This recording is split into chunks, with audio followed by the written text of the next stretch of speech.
Hello दोस्तों, स्वागत है आपका अपने चैनल CWH यूनिवर्सिटी में। दोस्तों अभी अब रांची यूनिवर्सिटी का सेमेस्टर 1 का एग्जाम चल रहा है। जो बच्चे 25-29 के सेशन वाले हैं उनका एग्जाम चल रहा है।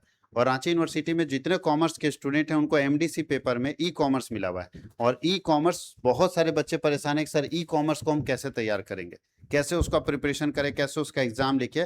बहुत लोगों के पास कंटेंट है भी नहीं और बहुत लोग तो इसको पढ़े भी नहीं है। तो कैसे ई कॉमर्स में एकदम फोड़ सकते हैं, कैसे एग्जाम में जबरदस्त मार्क्स ला सकते हैं।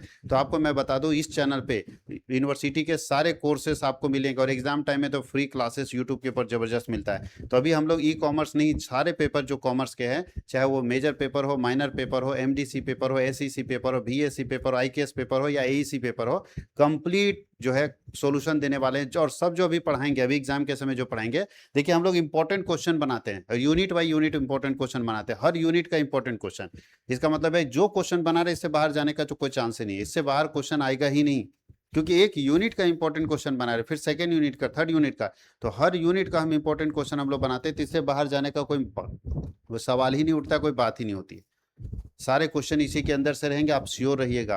अब आप सर तैयारी कैसे करें, तो एमडीसी पेपर का प्रिपरेशन जो एग्जाम होने वाला है, वो आपका एमडीसी का एग्जाम होगा 31 तारीख को, 31 जुलाई को, रांची यूनिवर्सिटी के सारे कॉलेज का। और मारवाड़ी कॉलेज जो के स्टूडेंट जो है उनका 20 तारीख को, यानी कल है, 20 तारीख को एग्जाम है एमडीसी पेपर का ई कॉमर्स का। तो हाँ, ये मारवाड़ी कॉलेज वाले लोगों का 20 को है और बाकी रांची के सारे यूनिवर्सिटी वाले का जो एग्जाम है एमडीसी का वो है 31 जुलाई को, याद रखिएगा एमडीसी का। और एमडीसी में ई कॉमर्स आपको पढ़ना है, तो कैसे उसकी तैयारी को मजबूत करें, तो मैं आपको बता दूं कि हमारा एक अपना एप्लीकेशन है, जिस एप्लीकेशन पे सारे पीडीएफ जो है डाले हुए हैं। पेड कोर्स है, वहाँ पे पैसा दे के खरीदना पड़ेगा, फ्री तो यूट्यूब पे मिलेगा। लेकिन यूट्यूब पे भी हम अभी वीडियो देंगे, लेकिन इसका पीडीएफ तो यूट्यूब पे नहीं मिलेगा। पीडीएफ अगर आप खरीदना चाहते हैं तो सबसे बेस्ट है, सारे सब्जेक्ट का पीडीएफ आपको मिलेगा 199 रुपीज़ में। वो हमारे एप्लीकेशन पे अवेलेबल है, आप वहाँ जाके खरीद सकते हैं। और बहुत सारे वीडियोज़ भी, चूंकि ये सारे वीडियो यूट्यूब पे नहीं जाएंगे, कुछ वीडियो हम यूट्यूब पे डालते हैं, सारे वीडियो यूट्यूब पे नहीं जाएंगे। तो आप पेड कोर्सेस में भी जाके वीडियो देख सकते हैं, वहाँ पे पहले से वीडियो डाला रहता है।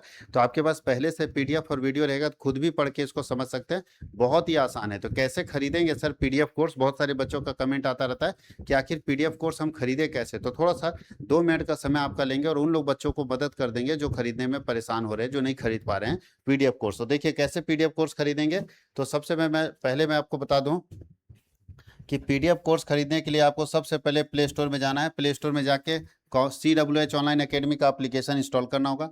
इस एप्लीकेशन को जैसे इंस्टॉल कीजिएगा, यहाँ पे नंबर डालने का ऑप्शन आएगा, अपना मोबाइल नंबर डालिएगा, ओटीपी आएगा, ओटीपी सबमिट कीजिएगा। जिन लोगों को ओटीपी नहीं आएगा वो इस नंबर पर कॉन्टैक्ट कर लीजिएगा, क्योंकि जो पहले से मेरे एप्लीकेशन को लॉगिन किए होंगे शायद उनको ओटीपी आने में दिक्कत होगा। तो आप मेरे नंबर पर कॉन्टैक्ट कर लीजिएगा, हम यहाँ से रीसेट कर देंगे आपकी आईडी को, तो चला जाएगा।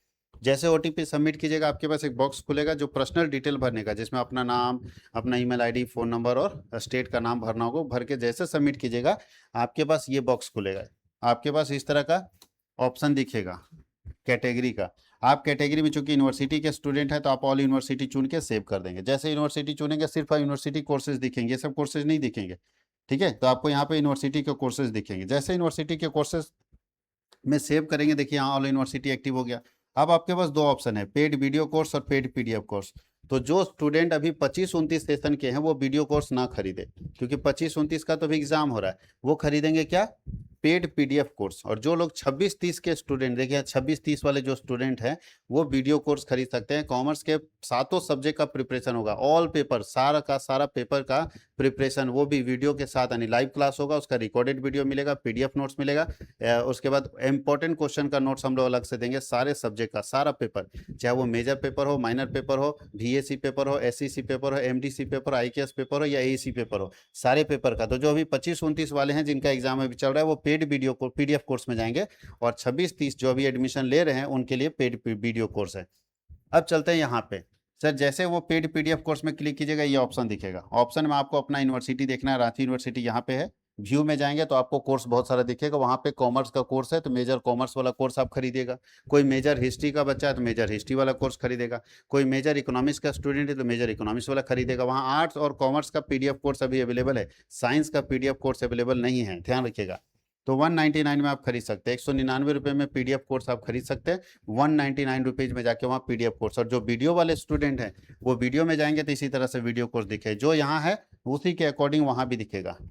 तो वो वीडियो कोर्स में भी जाके खरीद सकते हैं, वहाँ भी वीडियो कोर्स अवेलेबल होगा। तो आप कोर्सेज को खरीदिए, इस कोर्स में सारा कंप्लीट सिलेबस का पीडीएफ है। अगर कोई ऐसा पीडीएफ ऐसा सब्जेक्ट हो आपका जो जिसका पीडीएफ अवेलेबल नहीं है, तो खरीदने के बाद हमें जरूर इन्फॉर्म करेंगे, है ना, क्योंकि एमडीसी पेपर चॉइस होता है, तो अलग अलग लोगों का अलग अलग एमडीसी हो जाता है। तो इसलिए जो कंपलसरी पेपर है उसका तो है ही, लेकिन जो पेपर चॉइस में अगर होगा तो आप हमें जरूर इन्फॉर्म करेंगे। चलिए अब हम लोग शुरुआत करते हैं अपनी पढ़ाई को,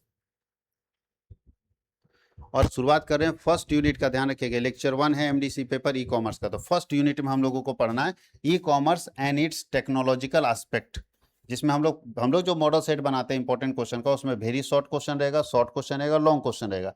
तो अगर वेरी शॉर्ट और शॉर्ट को समझ गए तो लॉन्ग अपने आप ठीक हो जाएगा। तो सबसे पहला क्वेश्चन है, what is E commerce. E commerce क्या है? ई कॉमर्स का मतलब होता है इलेक्ट्रॉनिक कॉमर्स। ई कॉमर्स क्या है? मतलब है इलेक्ट्रॉनिक कॉमर्स। कॉमर्स का मतलब क्या होता है? परचेज एंड सेल, खरीदने और बेचने का काम। तो जब हम खरीदने बेचने का काम यानी कॉमर्स का एक्टिविटी इलेक्ट्रॉनिक माध्यम से, इंटरनेट के माध्यम से करते हैं, तो उसको ई कॉमर्स बोलते हैं। ई कॉमर्स का मतलब है कॉमर्स का काम इलेक्ट्रॉनिक और इंटरनेट के माध्यम से करेंगे तो ई कॉमर्स कहलाएगा। Define electronic market. Electronic market का मतलब तो बोलते हैं इलेक्ट्रॉनिक मार्केट एक ऑनलाइन बाजार है जहां खरीदार और विक्रेता इंटरनेट के माध्यम से वस्तुओं और सेवाओं को खरीदते हैं। ई मार्केट जो है, इलेक्ट्रॉनिक मार्केट, एक ऐसा मार्केट है जहां पे एक परचेजर और सेलर इलेक्ट्रॉनिक माध्यम से वस्तुओं और सेवाओं को खरीदते हैं। याद रखिएगा। तीसरा है what is internet commerce. Internet commerce का मतलब है ऐसा कॉमर्स जहां पे कॉमर्स के सारे एक्टिविटी इंटरनेट के माध्यम से होते हैं, उसको हम लोग बोलते हैं E commerce. State two limitation of E commerce. E commerce का दो सीमा बताइए, दो लॉस बताइए। ई कॉमर्स का पहला नुकसान है सिक्योरिटी और प्राइवेसी रिस्क होता है। दूसरा होता है उत्पाद को खरीदने से पहले डायरेक्टली हम देख नहीं पाते, वो तो मोबाइल स्क्रीन पे देखते हैं, डायरेक्ट छू छा के नहीं देख पाते।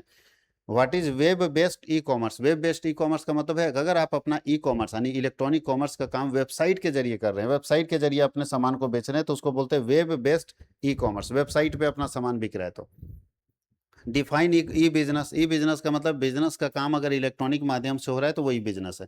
बिजनेस का काम इलेक्ट्रॉनिक माध्यम से हो रहा है तो ये बिजनेस है। Explain the scope of E commerce. E commerce का स्कोप वर्ल्ड वाइड है, याद रखिएगा, ये लोकल नहीं है। ई कॉमर्स मतलब वर्ल्ड वाइड, कोई भी हमारा सामान खरीद सकता है। और अगर हम कॉमर्स का काम करते हैं तो उसका एरिया होता था, लेकिन ई कॉमर्स का कोई एरिया नहीं होता है। स्कोप ऑफ ई कॉमर्स क्या है तो देख लीजिए। सबसे पहले ऑनलाइन शॉपिंग कर सकते हैं, B to C. B to C मतलब, बी टू सी का मतलब business to customer, business to business कर सकते हैं, B to B. Online banking कर सकते हैं आज ई कॉमर्स के जरिए। ऑनलाइन एजुकेशन दे सकते हैं जो आपको मिल रहा है। ऑनलाइन टिकट बुकिंग कर सकते हैं, सब ई कॉमर्स का काम है।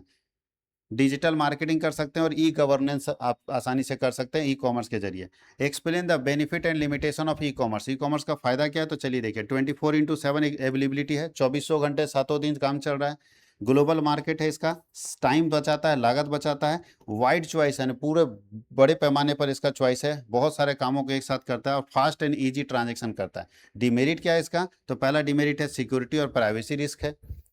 सिक्योरिटी सबसे बड़ा टेंशन रहता है इलेक्ट्रॉनिक कॉमर्स में, जैसे हम लोग ऑनलाइन पढ़ाते हैं, सबसे बड़ा रिस्क है सिक्योरिटी एंड प्राइवेसी रिस्क। दूसरा नो फिजिकल इंस्पेक्शन, आप पर्सनली देख नहीं पाते हैं। इंटरनेट डिपेंडेंसी है, सब कुछ इंटरनेट पर डिपेंड करता है। इंटरनेट शॉर्ट किया तो कहानी खत्म।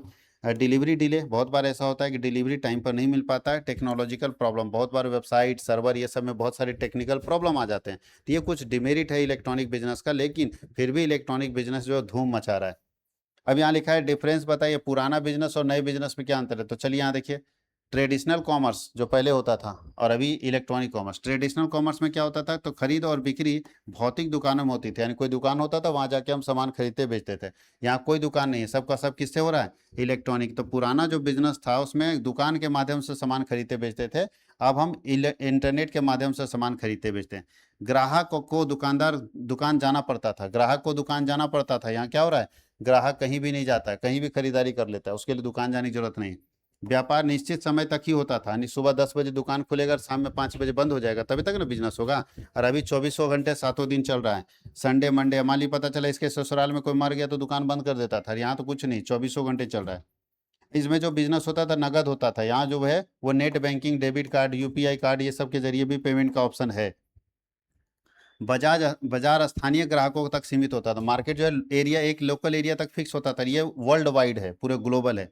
संचालन लागत अधिक होती थी, इसको चलाने का खर्चा ज़्यादा होता था, स्टाफ रखना पड़ता था, रेंट देना पड़ता था, बिजली बिल। इसको चलाने का लागत बहुत कम है, लोग घरे में अपना ऑफिस बना दिया।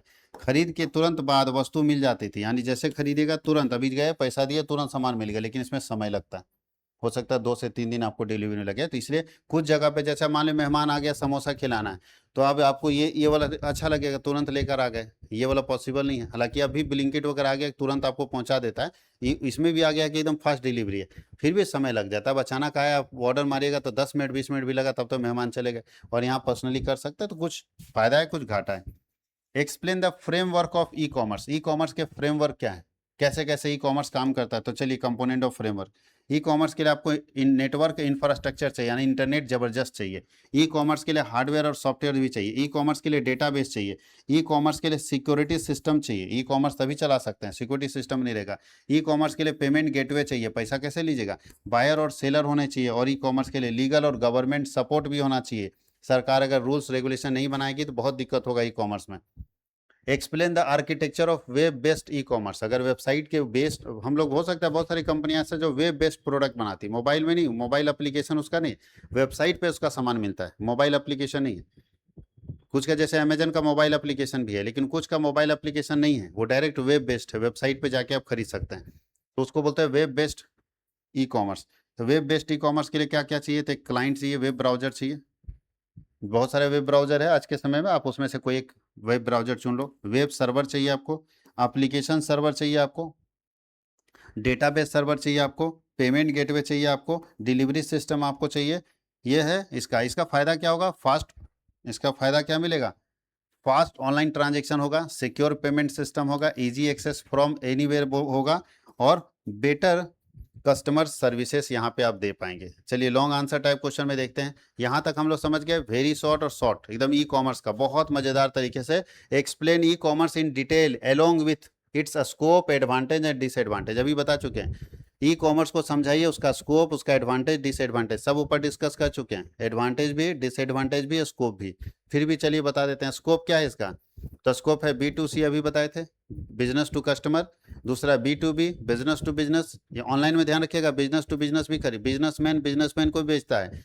और ऑनलाइन बैंकिंग है, ऑनलाइन एजुकेशन है, ये सब क्षेत्र में इसको इस्तेमाल कर सकते हैं। कौन कौन से क्षेत्र में इसका इस्तेमाल हो सकता है ई कॉमर्स का, तो ऑनलाइन एजुकेशन में, डिजिटल मार्केटिंग में, ऑनलाइन बैंकिंग में, बिजनेस टू बिजनेस में, ऑनलाइन शॉपिंग में, सबका इस्तेमाल होता है। डिजिटल मार्केटिंग के, online ticket booking, e governance में जो है ई कॉमर्स का इस्तेमाल होता है। इसका एडवांटेज क्या है, 24/7 अवेलेबिलिटी है, ग्लोबल मार्केट है, ठीक है, सेव टाइम एंड कॉस्ट अभी बता चुके सारा, वाइड वेराइटी ऑफ प्रोडक्ट, बहुत सारा प्रोडक्ट यहाँ पे रहेगा, फास्ट एंड कन्वीनियंट ट्रांजेक्शन होता है बहुत तेजी से, और बेटर कस्टमर सर्विसेज होते हैं। लॉस क्या है, सिक्योरिटी एंड प्राइवेसी रिस्क है। दूसरा, नो फिजिकल इंस्पेक्शन, आप पर्सनली देख नहीं पाते सामान को, बहुत बार सामान खराब हो जाता है। इंटरनेट डिपेंडेंसी, सब कुछ इंटरनेट पर डिपेंड करता है, डिलीवरी में लेट होता है कभी कभी, टेक्निकल प्रॉब्लम्स हो सकते हैं, और फ्रॉड और साइबर क्राइम सबसे ज़्यादा होता है। अब इसको सिंपल चित्र से समझा दिया। स्कोप देखो क्या क्या है, एडवांटेज क्या क्या है, डिसएडवांटेज क्या क्या है, एकदम एक बार में समझिए, सारा कुछ यहाँ पे एक ही पिक्चर में समझा दिया। ठीक है, सबको सब एक ही पिक्चर में आपको समझा दिया। 3 चीज पूछ रहा है, ई कॉमर्स का स्कोप क्या है, एडवांटेज क्या है, डिसएडवांटेज क्या है, तो आप एक बार में समझ जाओ। और ये ऐसा पेपर है ना बाबू, जिसमें आपको बहुत ज्यादा मैथ्स थोड़ी एक समझाने की जरूरत है, आप तो अपने मास्टर हैं इसमें। आपको मालूम है कि ऑनलाइन क्या है, बस आपको एक जगह पे क्वेश्चन आंसर अगर मिल गया तो आप धुआं धुआं कर देंगे, और वही चीज आपको चाहिए। बाकी सब तो आप जानते हैं कि इलेक्ट्रॉन, अगर ऑनलाइन की बात करें तो ऑनलाइन का नुकसान क्या है, ऑनलाइन का फायदा क्या है, ऑनलाइन का स्कोप क्या है, कहाँ कहाँ ऑनलाइन इस्तेमाल हो सकता है। ठीक है, चलिए, तो पहला क्वेश्चन कंप्लीट हो गया, हम लोग दूसरे क्वेश्चन की तरफ चलते हैं। Discuss the technological aspect of E commerce. E commerce में कौन कौन सा टेक्नोलॉजी चाहिए, टेक्नोलॉजी का ज्ञान तो चाहिए ना, अगर आप ऑनलाइन बिजनेस कर रहे हैं तो ऑनलाइन बिजनेस में टेक्नोलॉजी का ज्ञान चाहिए। तो चलिए देखिए क्या क्या। तो पहला, इंटरनेट चाहिए। दूसरा, www मतलब एक वेबसाइट आपको चाहिए जिसमें वर्ल्ड वाइड वेब का इस्तेमाल होगा। वेब सर्वर चाहिए। डेटाबेस मैनेजमेंट सिस्टम चाहिए, DBMS। उसके बाद आपको इलेक्ट्रॉनिक डेटा इंटरचेंज चाहिए, EDI। फिर इलेक्ट्रॉनिक पेमेंट सिस्टम चाहिए, आप इतना जानते भी नहीं थे, लेकिन बिजनेस अगर ऑनलाइन करेंगे तो इतना सारा चीज़ चाहिए। अगर मीशो कर रहा है तो इतना सारा चीज़ उसके पास है। सिक्योरिटी टेक्नोलॉजी चाहिए ताकि अपना जो है सारा डेटा सेफ रहे। क्लाउड कंप्यूटिंग चाहिए। उसके बाद मोबाइल कॉमर्स चाहिए। मोबाइल मतलब आप ऐप एप्लीकेशन बना दीजिए या मोबाइल में भी एक्सेस दे दीजिए, बहुत बार ऐसा ना हो खाली सिस्टम में खुले। कम्युनिकेशन टेक्नोलॉजी चाहिए, कैसे कम्युनिकेट कर पाएंगे लोगों के साथ। एडवांटेजेस क्या है, तो फास्ट कम्युनिकेशन होगा, बहुत तेजी से कम्युनिकेट हो सकता है। सिक्योर ऑनलाइन ट्रांजेक्शन होगा, ग्लोबल कनेक्टिविटी होगी, लो ऑपरेटिंग कॉस्ट होगा, बेटर कस्टमर सर्विसेज मिलेंगे, और easy access to of information मिलेगा, आसानी से आप जानकारी प्राप्त कर सकते हैं। तो ये हम लोग यूनिट 1 को कंप्लीट आपको वीडियो में दे दिए। यूनिट 2 का जो इंपॉर्टेंट क्वेश्चन होगा, ध्यान रखिएगा, एमडीसी पेपर का यूनिट 2 का जो इंपॉर्टेंट क्वेश्चन होगा वो अगले वीडियो में जाएगा। इस वीडियो में हम लोग यूनिट 1 पूरा कंप्लीट कर लिए, और ऐसे ही लगातार वीडियो देखने के लिए आप इस चैनल को सब्सक्राइब कर लीजिए और अपने दोस्तों तक शेयर कीजिए। मैं बता रहा हूँ कि सारे के सारे वीडियो अभी चूंकि जो रांची यूनिवर्सिटी और साथ ही साथ मारवाड़ी कॉलेज का डेट आगे पीछे है, तो आगे पीछे होने के कारण क्या होगा कि कुछ कुछ वीडियो आगे पीछे हो जाएंगे, तो हम लोग सारे वीडियो रिकॉर्ड करके एप्लीकेशन पे डाल दिए हैं।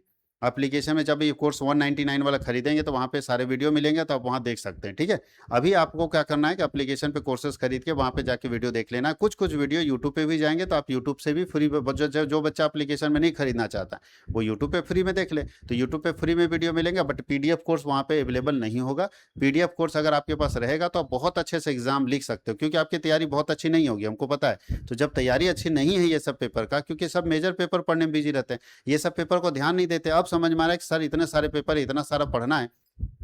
तो आपकी तैयारी अगर मजबूत नहीं है और अच्छे से एग्जाम लिखना चाहते हैं तो पीडीएफ कोर्स आप खरीद के, ये गेस्ट पेपर कोर्स है, आप गेस्ट पेपर खरीदने में उससे ज्यादा पैसा बर्बाद करते हैं। और अगर आप सेमेस्टर 1 में गेस्ट पेपर खरीद लिए हैं तो कोई बात नहीं, एडजस्ट कीजिए, सेमेस्टर 2 में आप सबसे पहले यही गेस्ट पेपर खरीदेगा। हम डिजिटल गेस्ट पेपर देते हैं with video, digital guest paper है ये विथ वीडियो, यानी ऐसा गेस्ट पेपर जो चैप्टर वाइज, मतलब यूनिट बाय यूनिट जो है इंपॉर्टेंट क्वेश्चन दे रहा है और विथ वीडियो दे रहे हैं, उसको समझा भी रहे हैं वीडियो बना के। ये झारखंड में के इतिहास में पहली बार हो रहा है, ऐसा गेस्ट पेपर कभी आया नहीं था, याद रखिएगा इस चीज़ को। तो हम लोग इसी तरह से, जैसा आपका रूटीन है, रूटीन के अकॉर्डिंग हम वीडियो बना के सब अपलोड करते चले जाएंगे। तो आप इस कोर्स में इनरोल होइए और वेट कीजिए लेक्चर 2 का। बहुत बहुत धन्यवाद। बंद